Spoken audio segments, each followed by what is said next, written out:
We have done chart reading till here. Okay, यहाँ से start करेंगे और उससे पहले एक इंपॉर्टेंट सा पॉइंट पढ़ने वाले हैं इस वीडियो में। और वो उसमें क्या करने वाले हैं, हम लोग पढ़ने वाले हैं कि स्मार्ट मनी कॉन्सेप्ट के हम लोग छोटे छोटे पॉइंट्स को बहुत कॉम्प्रिहेंसिव तरीके से चार्ट पे अंडरस्टैंड कर रहे हैं। इससे पहले हम लोग बहुत ज़्यादा इंफेसिस कर रहे थे ऑर्डर ब्लॉक के बारे में कि किस तरीके से बुलिश ऑर्डर ब्लॉक होता है, किस तरीके से बेरिश ऑर्डर ब्लॉक होता है, कैसे एक बहुत लार्ज ऑर्डर जब ट्रिगर करता है तो प्राइस में एक बहुत ही इग्नाइटिंग मूव देखने को मिल जाता है। ये सब बातें हम लोगों ने किया हुआ। आज बहुत ही इंपॉर्टेंट सा जो बात करेंगे हम लोग, वो बात करेंगे गैप के बारे में। ठीक है, देखो बेसिक जो बात होता है ना गैप का मतलब यही होता है कि प्राइस किसी गिवन पॉइंट ऑफ टाइम में जब बहुत ज़्यादा मूव कर जाता है, इस अगर गैप कहीं भी क्रिएट हो रहा है तो गैप क्रिएट होने के पीछे का जो रीज़न है वो ये होता है कि प्राइस का यहाँ पे मूव क्या हुआ है, सडन मूव गया है और बहुत ज़्यादा मूव हो गया है। किसी भी तरह का होता है, चाहे तो गैप अप हो गया, एक हो जाता है मेरा गैप अप हो गया। ठीक है, एक हो जाता है कि प्राइस के भी क्या करता है, गैप डाउन हो जाता है अगर मार्केट ओवरनाइट के बाद अगर रिस्पॉन्ड करता है किसी चीज़ पे। दूसरा होता है इन लाइव मार्केट होता है, ये हमारे लिए सबसे इंपॉर्टेंट है। ठीक है, इन लाइव मार्केट होता है। इन लाइव मार्केट जो कहानी होता है इसमें जो इसका रीजन होता है ना, ये होता है सडन मूव का। ये होता है इसके होने का जो वजह होता है, ये होता है सडन मूव होता है यहाँ पे प्राइस में क्रिएट हो जाता है। सडन मूव का मतलब क्या हो जाता है कि एक ऐसा रीजन होता है यहाँ पे चार्ट पे, region of not much trading, region of not much trading. But यहाँ पे क्या होता है, इंस्टीट्यूशनल, यहाँ पे हो जाता है हमारा इंस्टीट्यूशनल इंटरेस्ट हो जाता है। ठीक है, यहाँ पे एक हमारा इंस्टीट्यूशनल इंटरेस्ट देखने को मिलता है। अब इसका क्या मतलब होता है, जो डेली टाइम जो भी लाइव ट्रेडिंग अगर हो रहा है तो मार्केट किसी न किसी स्पेसिफिक जगह पे रुका होता है और रुकने के बाद वहां पे ऑर्डर आते हैं और उसके बाद प्राइस मूव करता है। लेकिन वो मूव जब बहुत अचानक से किसी डायरेक्शन में होता है, सडनली किसी डायरेक्शन में होता है, तो उस इस हिस्से में अगर वो जोन ऑफ इंस्टीट्यूशनल इंटरेस्ट है जहाँ पे बिग इंस्टीट्यूशनल खरीदने की कोशिश कर रहे हैं, और उस हिस्से में जब आप देखोगे तो प्राइस में बहुत ज्यादा जो शिफ्ट आया है किसी डायरेक्शन में, बहुत स्ट्रांग सा मूव आया है देखने के लिए, वो मूव की वजह से वहां पे इंस्टीट्यूशन के जो सारे ऑर्डर्स होते हैं वो ट्रिगर नहीं हुए। तो जब प्राइस वहां पे दोबारा लौट कर आता है तो उन इंस्टीट्यूशन के लिए वो पॉइंट एक इंटरेस्ट का हो जाता है जहां पे वो लोग फिर से बाइंग करेंगे। और इस गैप के श्रेणी में सबसे ऊपर एक आता है जिसके बारे में हम पढ़ने वाले हैं, वो दो है। आज एक के बारे में डिटेल चर्चा करेंगे इसमें। वो क्या होता है, एक होता है जिसे कहते हैं हम लोग फेयर वैल्यू गैप, आपने नाम बहुत सुना होगा। ठीक है, इसको आज पूरा पूरा तोड़कर हम लोग समझने की कोशिश करेंगे। और दूसरा होता है जिसे कहते हैं हम लोग इनवर्स फेयर वैल्यू गैप। ठीक है, इनवर्स फेयर वैल्यू गैप होता है। ठीक है, कोई दिक्कत नहीं है, कैसे बनता है, किस तरीके से काम करता है। ये जो फेयर वैल्यू गैप होता है दो तरह का होता है। सबसे पहली बात की बात करेंगे, जो ये हमारा ये गैप क्रिएट होता है, ये इसमें कहीं ना कहीं एक इंस्टीट्यूशन है उसका इन्वॉल्वमेंट होता है और बहुत सडन प्राइस को मूव किसी स्पेसिफिक डायरेक्शन में करा देता है, और उसके बहुत सडन स्पेसिफिक डायरेक्शन में मूव होने की वजह से वहां पे एक गैप क्रिएट होता है। क्लियर है, तो इंस्टीट्यूशन का इन्वॉल्वमेंट हो जाता है। और हमेशा याद रखिए कि जो बिग इंस्टीट्यूशन होते हैं उनकी अगर हम बात करेंगे तो वो हमेशा हमेशा उस जगह पे एक छोटा सा अपना फुटप्रिंट वो छोड़ देंगे। तो जो इंस्टीट्यूशनल फुटप्रिंट होता है आप उन्हें जब पहचानेंगे तो उस केस में क्या हो जाता है, आप वहां पे बहुत ही अच्छे तरीके से ट्रेड कर पाते हैं, एक बढ़िया सा आपका प्रॉफिट वहां पे जनरेट हो पाता है। कोई दिक्कत नहीं है, चलिए। तो अब एक बात यहाँ पे समझना है which is very very important, कि इस गैप को हम लोग मार्क कैसे करते हैं, किस तरीके से निकालते हैं। दो तरह का गैप होता है, एक होता है बुलिश और एक होता है बेरिश। जैसे मान लेते हैं अपसाइड की बात कर रहे हैं तो हम लोग पहले बुलिश जो हमारा बन रहा है गैप, इसका हम लोग थोड़ा डिस्कशन करते हैं। थोड़ा सा इसका शेड कर देते हैं डार्क ताकि समझ में आ जाए आपको। ठीक है, इसको ग्रीन कर दिया जाए क्योंकि अप ट्रेंड में बनता है। बुलिश जो हमारा बन रहा है फेयर वैल्यू गैप, तो इसे हम लोग बात करेंगे इधर में अप ट्रेंड में बात करेंगे, तो हमारा फर्स्ट बन गया। इसके बाद इस फर्स्ट गैप में अगर हम देखेंगे तो इसी जगह पे हमारा इसका एक विक भी बना होगा इस कैंडल का कहीं ना कहीं। इसके बाद इसी के बाद यहाँ पे सेकंड कैंडल बन जाता है। कुछ एक पॉइंट बताऊंगा कि भले ही आप जानते भी होगे ना, यकीन मानिएगा आपको कुछ ना कुछ यहाँ पे वैल्यू ऐड कर देंगे हम आपके उस नॉलेज में। ये हो गया सेकंड, और इसके बाद क्या हो जाता है हमारा यहाँ पे थर्ड कैंडल का फॉर्मेशन इस जगह पे होता है कुछ इस तरीके से। ठीक है, फर्स्ट हो गया, सेकंड हो गया, और ये क्या हो गया, थर्ड कैंडल का फॉर्मेशन यहाँ पे हमें देखने को मिला है। अब ध्यान से देखो जरा, इस स्पेसिफिक जगह पे ये कैंडल होगा इसका भी कैसा होगा, और जो थर्ड कैंडल होगा इसका भी यहाँ पे ऐसा हो जाएगा। तो कंडीशन यहाँ पे होता है कि अप मूव अगर जा रहा है तो इसमें 3 कैंडल होता है, इसको फर्स्ट कैंडल बोलते हैं, इसको सेकंड कैंडल, इसको थर्ड कैंडल बोलते हैं। तो फर्स्ट कैंडल जो होता है ना, इसको कहते हैं हम लोग इनिशिएशन कहते हैं। क्या कहते हैं? This first candle is known as initiation. This is called initiation, यानी कि ये जो मूव है यहाँ से इनिशिएट किया है, यहाँ से चलना शुरू किया है, so this is called initiation. इसके बाद जो सेकेंड मूव होता है, ये कंफर्म करता है कि यहाँ से अपने चलना स्टार्ट कर दिया, तो इसे हम लोग इस लैंग्वेज में बोलते हैं ट्रेडिंग में डिस्प्लेसमेंट यहाँ पे हो जा रहा है, ठीक है। This is called the displacement. और इसी के साथ जब देखोगे थर्ड कैंडल का जो फॉर्मेशन यहाँ पे होता है, ये थर्ड कैंडल क्या हो जाता है? ये हो जाता है हमारा continuation. This is called continuation, यानी कि इस हिस्से में आपका प्राइस है वो कंटिन्यू कर जा रहा है, यहाँ पे चलना शुरू कर दिया तो वो चलते ही चला जा रहा है। थ्री कैंडल पैटर्न हो गया। इस थ्री कैंडल पैटर्न वाले में जो प्राइस होता है, इसका जब हम गैप मार्क करेंगे इस तरीके से, क्या मार्क करना है? जो फर्स्ट कैंडल होता है उसका हाई चाहिए हमें, फर्स्ट कैंडल का हाई चाहिए और थर्ड कैंडल का लो चाहिए। ये जो पॉइंट होगा हमारा लो हो गया, फर्स्ट का हाई हो गया। इसके बीच का जो रीजन होता है, ये जो पूरा का पूरा हिस्सा मेरा हो जाता है, रीजन जो आपको दिखाई दे रहा है, this region is known as fair value gap.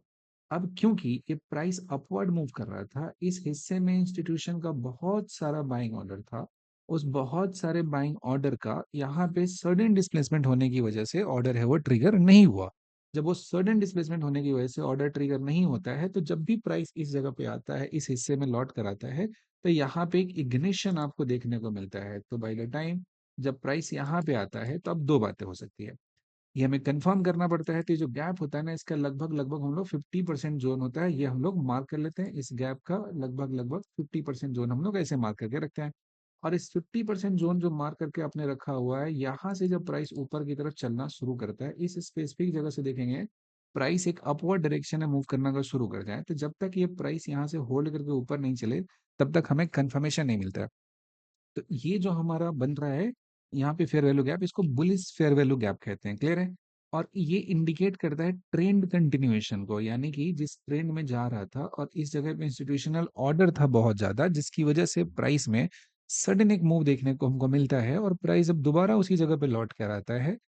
And जब एक ट्रेंड कंटिन्यू करना शुरू कर देता है, तो इसका मतलब ट्रेंड कंटिन्यूएशन है। अगर ये इंस्टीट्यूशन यहाँ पे इंटरेस्टेड है, तो इस प्राइस को डिफेंड जरूर करेगा और ये लेग जो फर्स्ट लेग हुआ उससे ज्यादा डिसाइसिव यहाँ पे आपको देखने को मिलेगा। क्लियर है? अब ध्यान से एक बात समझेंगे, इसमें दूसरा पॉसिबिलिटी भी होता है कि जब प्राइस लौट कर आ जाता है, ये क्या था? Bullish fair value gap. अब ये कैसा काम कर रहा है? एक जैसे यहाँ पे बुलिश फेयर वैल्यू गैप बना, जिस समय बन रहा होगा प्राइस तो यहाँ पे लौट कर नहीं आया होगा, तो जिस समय बना होगा उस समय बोलेंगे कि ये जो जोन होता है एक फ्यूचर सपोर्ट का काम करेगा। कैसा काम करेगा? This will act as a future support, यानी कि प्राइस जब भी यहाँ पे लौट कर आएगा, एक तरह का कहीं ना कहीं ये सपोर्ट प्रोवाइड करने की कोशिश करेगा। लेकिन ये भी तो हो सकता है ना कि प्राइस यहाँ पे पहुंचा है, लेकिन पहले इंस्टीट्यूशन जो यहाँ पे इंटरेस्टेड था, अभी इंटरेस्टेड नहीं होगा इसको इस प्राइस पे खरीदने का, तो प्राइस को टूट कर नीचे जाने देगा। तो उस केस में हम बोलेंगे कि ये जो बुलिश फेयर वैल्यू गैप था, ये टूट गया है और ये इनवर्स फेयर वैल्यू गैप बन गया। यानी कि अब जो सपोर्ट का काम कर रहा था, यहाँ से रेसिस्टेंस का काम करना ये शुरू कर देगा। So this is called inverse fair value gap. इसमें की पॉइंट है, ध्यान से समझिएगा, एक सबसे इंपॉर्टेंट पॉइंट है जिसको लोग नोट नहीं करते हैं, which is very very important. एक पॉइंट ऐड कर देंगे तो बहुत ही शानदार सा आपका कहानी हो जाएगा कि three candle in three candle, ठीक है, ये पैटर्न होता है। Middle candle should be biggest, middle candle should be biggest. जिस तीन कैंडल का पैटर्न यहाँ पे बन रहा है, इन तीन कैंडल पैटर्न में जो सबसे इंपॉर्टेंट सा कैंडल हमारे लिए है, वो कौन सा कैंडल है? वो हमारा ये मिडिल कैंडल दिया हुआ है, जिसमें प्राइस का मूव यहाँ पे देखने को मिला है। तो this middle candle is the strongest candle. अगर ये ऐसा बन रहा है, तभी जाके मार्केट में एक बढ़िया सा डिस्प्लेसमेंट क्रिएट हुआ है, एक अच्छा सा इनफिशियंसी क्रिएट हुआ है। एक एक टर्म की बात करेंगे हम लोग आने वाले वीडियोस में, देखेंगे आप। तो ये जो मिडिल कैंडल दिया हुआ है, that should be the strongest candle. This middle candle should be the strongest candle, तब जाके आपका इफेक्टिवली ये सही तरीके से काम करेगा आपके डायरेक्शन में। तो उम्मीद करते हैं कि बुलिश फेयर वैल्यू गैप का जो लॉजिक है अच्छे तरीके से आप समझ गए होंगे। अब चलते हैं इस चार्ट के ऊपर में। हमारे लिए कुछ एक पॉइंट बहुत इंपॉर्टेंट होता है कि जिस दिन आप ट्रेडिंग करने जाते हो, तो ट्रेडिंग करने से पहले का जो previous day high, previous day लो, ये 2 पॉइंट हमारे लिए बहुत ज़्यादा इंपॉर्टेंट हो जाता है। क्यों इंपॉर्टेंट हो जाता है?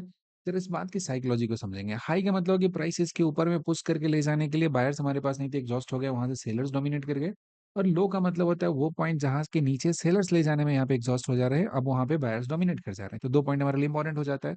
इस ज़ोन को हमेशा हमें मार्क करके रखना है। इसके बाद 2 पॉइंट और होता है यहाँ पे। ये पॉइंट क्या होता है? Previous day opening and previous day closing, PDO and PDC, okay. और पीडीओसी की बात करेंगे तो ओपनिंग पॉइंट है यहाँ पे देखेंगे तो ओपनिंग जहां से हुआ वहीं से सेलिंग स्टार्ट हो गया और क्लोजिंग कहीं ना कहीं इस पर्टिकुलर पॉइंट पे हुआ है। तो मॉर्निंग में जो पहला बहुत ही स्ट्रॉन्ग सा मोमेंटम था जिसमें प्रीवियस डे का जो लो था उसको ब्रीच करके नीचे जाने की कोशिश किया यहाँ से, और फिर एक गैप था बहुत तगड़ा सा जो इसको फिर लौटा दिया ऊपर की तरफ, ठीक है। कोई दिक्कत नहीं, बहुत बढ़िया चल रहा था। अब क्या होता है कि प्राइस इसी जगह पे यहाँ पे रुका, पूरे टाइम चला गया और आखिरी टाइम में इसी लो के पास आके क्लोज कर दिया। तो हमारा क्लोजिंग का है इस पर्टिकुलर जगह पे, ये स्पेसिफिक जगह है। तो ट्रेड प्लान करने से पहले हमें बात ये समझना है कि हमें बहुत अच्छा ट्रेड तब मिलता है जब हमें यहाँ पे क्या हो जाता है, ट्रैप मिलता हुआ नजर आता है। ट्रैप का मतलब ये होता है कि यहाँ पे बहुत सारे स्टॉप लॉस होता है, वो बना रहना चाहिए यहाँ पे। तो लिक्विडिटी का कॉन्सेप्ट ये होता है कि जैसे जो आपका प्रीवियस डे ओपनिंग हुआ, क्लोजिंग हुआ, हाई हुआ, लो हुआ, इस सब के ऊपर में हाई लिक्विडिटी होता है। यानी कि कल के लिए अगर हम बात करेंगे तो ये जो पॉइंट था इसका ओपनिंग भी था और इसका हाई भी था। तो इसके ऊपर में आपके पास बहुत सारा लिक्विडिटी होता है, ठीक है। यहाँ पे बहुत सारा लिक्विडिटी होता है। लिक्विडिटी का सिंपल मतलब ये होता है कि ऐसा रीजन जहां पे बहुत सारे ऑर्डर है लेकिन वो ऑर्डर क्या हुए अभी तक एग्जीक्यूट नहीं हुआ मार्केट में, वो सारे के सारे ऑर्डर है वो ट्रिगर नहीं हुए, तो उसे कहते हैं हम लोग लिक्विडिटी कहते हैं। तो अब क्या होता है हमारे लिए जो सबसे बेस्ट केस सिनेरियो था उसमें है कि कोई ना कोई एक रेंज का क्या हो जाए, मैनिपुलेशन हो जाए, ना किसी एक रेंज का क्या हो जाए, मेरे पास मेरे सामने मैनिपुलेशन होना चाहिए। जो मैनिपुलेशन होता है उसके बाद जो हमें मिलने वाला ट्रेड होगा बहुत शानदार सा होगा। जब तक मैनिपुलेट नहीं हुआ तब तक हमें बहुत शानदार सा ट्रेड मिलने वाला नहीं है। क्लियर है बात? तो अब क्या हुआ था कि मॉर्निंग में जो प्राइस था आप देखेंगे कि जो प्रीवियस डे का क्लोजिंग था उसके जस्ट नीचे गया और यहाँ से ऊपर की तरफ चला गया, यानी कि इस हिस्से में ठीक से मैनिपुलेट नहीं हुआ, किसी तरीके से लोगों को ट्रैप नहीं किया यहाँ से ब्रेकआउट देकर, ठीक है।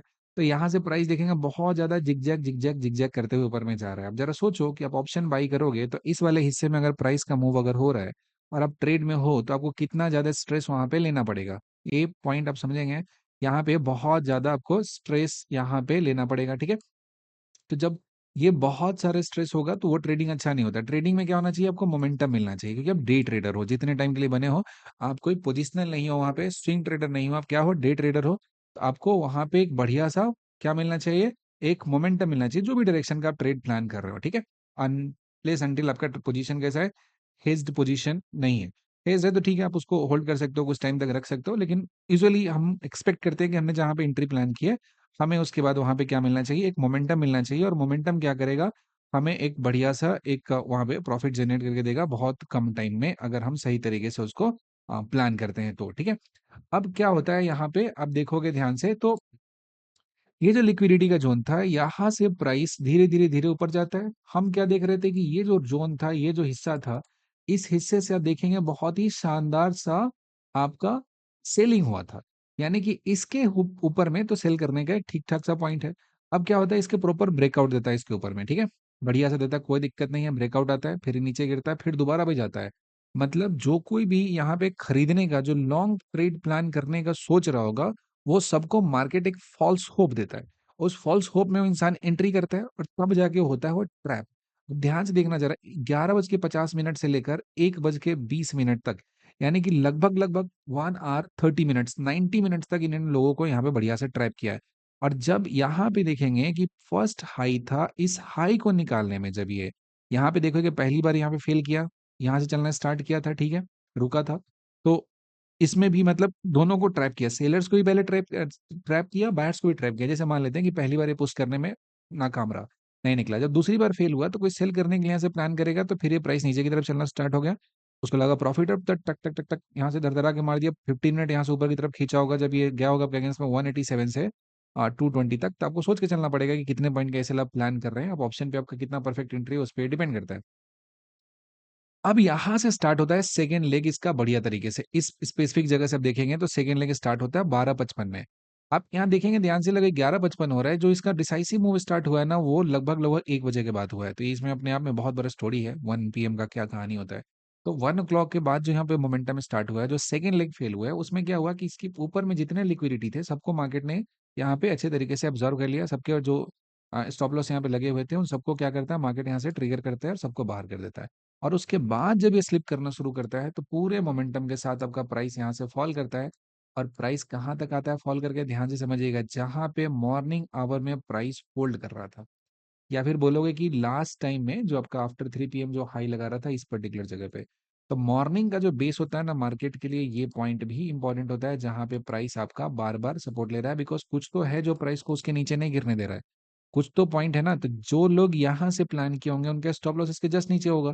तो इस प्राइस को यहीं तक तो पहुंचना है, इसी हिस्से तक तो आना था, और देखेंगे बहुत स्मूथली प्राइस यहाँ से स्लिप करता है और एक बहुत शानदार सा मोमेंटम ट्रेड दे देता है इस स्पेसिफिक जगह पे। और ये जो मोमेंटम ट्रेड आपको देता है, ये मोमेंटम ट्रेड ठीक से आता है और इस हिस्से तक पहुंचता है, और यहाँ पे स्टॉप लॉस आपका ट्रिगर करके कहानी खत्म कर देता है। जो लोग भी यहाँ पे प्लान किए होंगे, लॉन्ग किए होंगे कुछ भी, और यहाँ से जो शॉर्ट किया होगा उसको एक बढ़िया सा प्रॉफिट होगा, और इसका फिर से ऑलमोस्ट साइडवेज हो जाता है।